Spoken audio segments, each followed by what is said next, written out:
Welcome to University Hospitals of Morecambe Bay, where every individual matters. Here at the hospital, we take inclusion very seriously, and our networks enable us to be able to do that by making a difference to patients and colleagues in many different ways. The network's made up of staff from across the trust, regardless of job title or banding. We're a group of friends now, and we've come a long way in the last 3 years.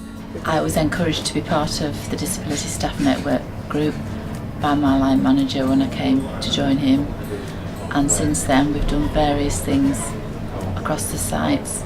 Here at Kendal, the main one is the handrail outside. Going up the slope, everybody was struggling. For everybody that uses it, from service users to people, and they've come to me and said that this has been great. The network's been responsible for a number of changes around the trust.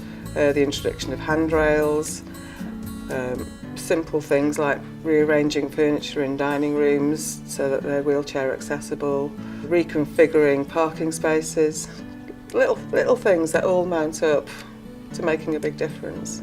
So part of the disability network, we managed to get some of the coloured rulers. So these are used to go over the text, as Lucy's demonstrating here, to make it easier to read. So in this demonstration we're using pink because both myself and Lucy have pink as our colour.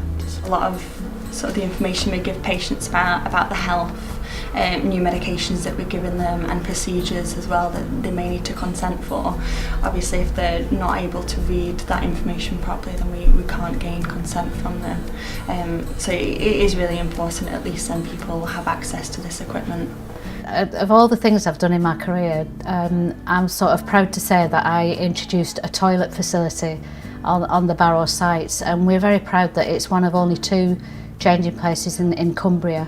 We were approached because somebody was struggling to get access to the education centre to do with the flooring that was uneven and it was slippery when it was wet.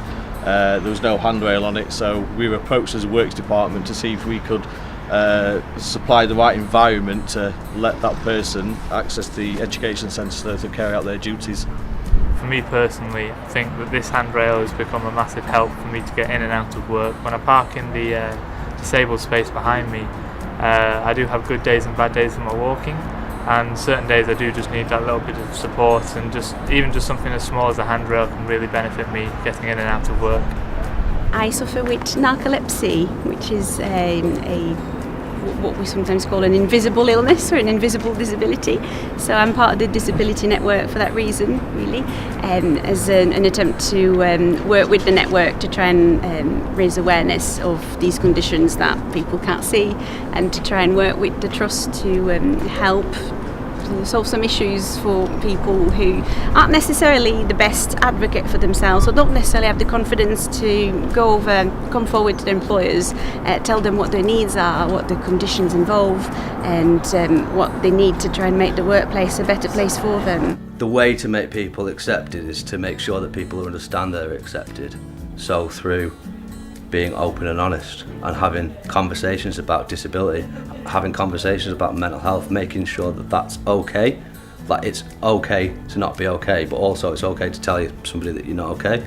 Because I think without having those open discussions, we're not going to reduce the stigma, because it's still going to be a taboo. Over the last 3 years, the Disability Staff Network has been supported by the Occupational Health and Wellbeing team in order to signpost staff to services that are offered within the trust.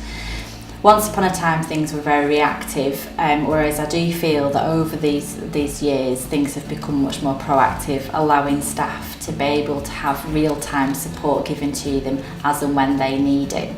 We have a number of networks in the trust, and they're really important to give staff a voice, particularly around protected characteristics that they may have a special interest in. For example, disability, they may have a disability themselves, or they may have an interest in making the services more accessible for people with disabilities. I joined the Disability Network as an employee with disabilities. I want this place to be a great place to work, where any reasonable adjustment can be made for people with disabilities so they can work as long as possible. It's such a worthwhile network to be a part of, and that it's doing wonderful things and makes everybody feel like they matter in and around the hospital. Our staff networks give colleagues the opportunity to be able to develop personally, as well as making changes for staff and patients, which really makes them feel included and valued. And it's all part of a real push in the organisation.